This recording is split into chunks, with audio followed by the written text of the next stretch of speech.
Last time I was over in the States was in March of this year, so did a trip to Tulsa in Oklahoma to visit a place called Cushing, which is where the crude oil price for the United States, WTI, West Texas Intermediary, is priced. It's completely changed. If you look at the amount of money that is being spent on infrastructure related to shale gas, shale oil, and also the oil from the Canadian oil sands, it is out of any ballpark we've ever seen before. Just the terms of the amounts of money that are being spent on pipelines, taking oil and gas from the shale deposits to the refineries and back up to where they're used, particularly in the northeast, is just beyond anything we've seen before. So as an asset class, or when you approach an infrastructure company for investment, what are some of the characteristics that sort of you need to get through your screen or to start ticking some boxes?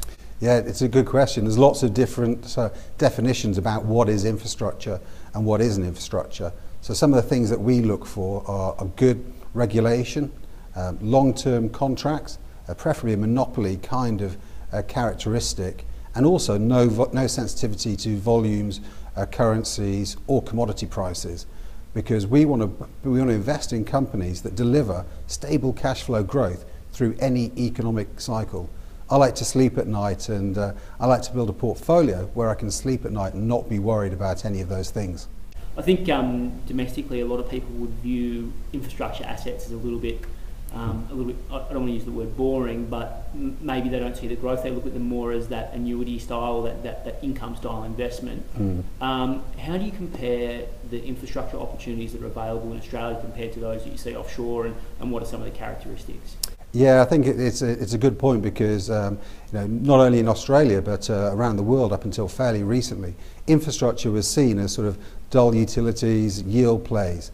But now when you look at the amount of money that needs to be spent on infrastructure worldwide over the next 15 to 20 years, to me, infrastructure is the biggest investment thematic of my lifetime. The amount of money that needs to be spent on infrastructure to replace aging and obsolete assets within the developed world, and also build assets for the very first time in the emerging world, is just phenomenal. So the growth story of infrastructure is certainly not being appreciated to its full extent yet. And within Australia, we can get a bit caught up about infrastructure being sort of dull and sleepy, but certainly around the world, places like the US with the oil gas revolution, and places like Europe as well, who need to replace their infrastructure. The growth story for infrastructure worldwide is extremely strong. And out of those sorts of assets, what sort of return profile are you targeting? Currently, we're getting total returns of around about 11 to 12% over the longer term. Listed infrastructure as an asset class has done very well recently over the last few years, but a lot of that is the rebound from the fall that happened in listed infrastructure during the financial crisis. So what we've seen over the last few years is a recovery to make up for that fall, which we think was totally unwarranted. And now we're seeing, from where we stand today, expected returns for the asset class of about 11 or 12% going forward. Regulation is one. These are highly regulated assets in a lot of places, so regulation is clearly one that we spend a lot of time on. Rising interest rates is often seen as a potential problem for infrastructure companies. You mentioned it yourself in terms of the bond proxy that they're sometimes seen as. So if rates do start to rise, you could see a sell-off in listed infrastructure assets. But for me, that's a huge opportunity, because the growth story for infrastructure is so strong.